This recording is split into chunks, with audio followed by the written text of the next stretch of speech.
প্রিয় ছাত্রছাত্রীরা, সোমনাথদার কোচিং সেন্টারে তোমাদের সবাইকে স্বাগত।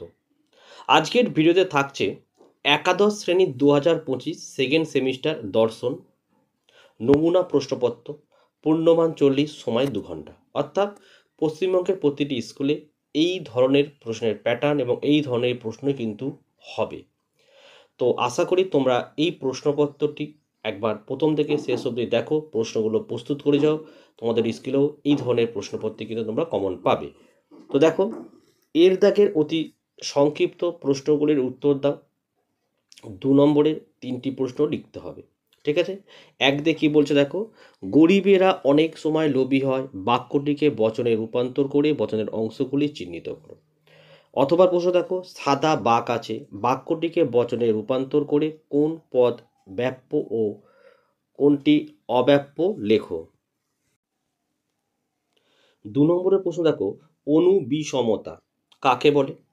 অথবা দিয়ে কোনো কোনো কবি নয় দার্শনিক, বচনটি সত্য হলে এর অধীন বিপরীত বিরোধী বচনের বিরুদ্ধ বচনের সত্য মূল্য কী হবে। 3 নম্বরের প্রশ্ন, বচনের বিরোধিতার শর্তগুলি কী কী। অথবা প্রশ্ন, বিপরীত বিরোধিতা ও বিরুদ্ধ বিরোধিতার মধ্যে পার্থক্য লেখো। বিয়ের দাগের দেখো সংক্ষিপ্ত প্রশ্নগুলির উত্তর দাও। একের দাগের, যুক্তির আকার ও যুক্তির উপাদান বলতে কী বোঝো। অথবা প্রশ্ন, অবরোহ যুক্তি কাকে বলে, উদাহরণ দাও। এগুলো 3 নম্বরের প্রশ্ন, 3, 4, 12টা। 2 নম্বরের প্রশ্ন, সংযোজকের স্বরূপ আলোচনা করো এর সাথে। অথবা প্রশ্ন দেখো, নিরপেক্ষ বচনের গুণ ও পরিমাণ বলতে কী বোঝো। 3 নম্বরের প্রশ্ন, বিবর্তন কাকে বলে, বিবর্তনকে কেন অমাধ্যম অনুমান বলা হয়। অথবা প্রশ্ন, কেবলমাত্র চার্বাকরাই জড়বাদী, এই বাক্যটিকে বচনে রূপান্তরী করে আবর্তন বিবর্তন করো। 4 নম্বরের প্রশ্ন, প্রাকল্পিক নিরপেক্ষ ন্যায়ের বৈধতার প্রথম নিয়মটি লঙ্ঘনজনিত দোষ উদাহরণসহ উল্লেখ করো। অথবা প্রশ্ন, বৈধতা বিচার করো, হয় পাখিটি কাক অথবা কোকিল। পাখিটি কাক নয়, কারণ পাখিটি কোকিল হলো। এবার দেখো সিয়ের দাগে ব্যাখ্যামূলক প্রশ্ন 6 দাগে 6 নম্বরের একটি লিখতে হবে এখানে। 1 নম্বর প্রশ্ন, নিরপেক্ষ নয়কে মাধ্যম অনুমান বলা হয় কেন, নিরপেক্ষ ন্যায়ের বৈশিষ্ট্যগুলি উল্লেখ করো। অথবা প্রশ্ন, বৈধতা বিচার করো, কতিপয় মানুষ রাজা, সকল ভিক্ষুক মানুষ, সুতরাং সকল ভিক্ষুক রাজা। এটা বেড়ে ইউনিট 2 থেকে, অর্থাৎ তোমাদের ভারতীয় দর্শন থেকে। এর দাগে দেখো 2 নম্বরে 2টি লিখতে হবে। 1 দেখো, চারবাক মতে মানব জীবনের পরম লক্ষ্য কী, এবং অথবা প্রশ্ন, চারবাক নীতিতত্ত্বকে অসংযত আত্মসুখবাদ কেন বলা হয়। 2 নম্বরের উদ্দেশ্য বলতে কী বোঝো।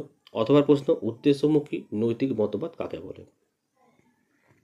বিয়ের দাগের সংক্ষিপ্ত প্রশ্নগুলোর উত্তর দাও। 3 নম্বরের 2টি দেখো। 1, পঞ্চযজ্ঞ বলতে কী বোঝো। 2, যোগস্থ শব্দের 3 প্রকার অর্থ সংক্ষেপে ব্যাখ্যা করো। 3, সম্যক ব্যায়ামের অর্থ কী, বৌদ্ধ নীতিতত্ত্বে সম্যক ব্যায়ামের গুরুত্ব লেখো। হলো। সিয়ের দাগের ব্যাখ্যামূলক প্রশ্নগুলির উত্তর দাও। 1 দাগের, অনৈতিক ক্রিয়া কাকে বলে, বিভিন্ন প্রকার অনৈতিক ক্রিয়ার উদাহরণ দাও। অথবা আত্মসুখবাদ বলতে কী বোঝো, ফলমুখী নৈতিক মতবাদ হিসেবে আত্মসুখবাদের সংক্ষিপ্ত পরিচয় দাও। ঠিক আছে, তো এই ধরনের প্রশ্নপত্র তোমাদের স্কুলে আসতে চলেছে, প্রশ্নগুলো অবশ্যই প্রস্তুত করে নাও। ঠিক আছে, এই ছিল আজকের ভিডিও ভালো লাগলে একটি লাইক করো এবং চ্যানেলে নতুন হলে চ্যানেলটিকে সাবস্ক্রাইব করো। পাশে থাকা বেল আইকন প্রেস করে অল নোটিফিকেশনটাকে অন করো, যাতে আমি যখনই কোনো ভিডিও আপলোড করব সবার প্রথম যেন তোমার কাছে পৌঁছে যায়। তো আজকের ভিডিও আমি এখানে শেষ করলাম। তোমরা প্রত্যেকে ভালো থেকো এবং সুস্থ থেকো।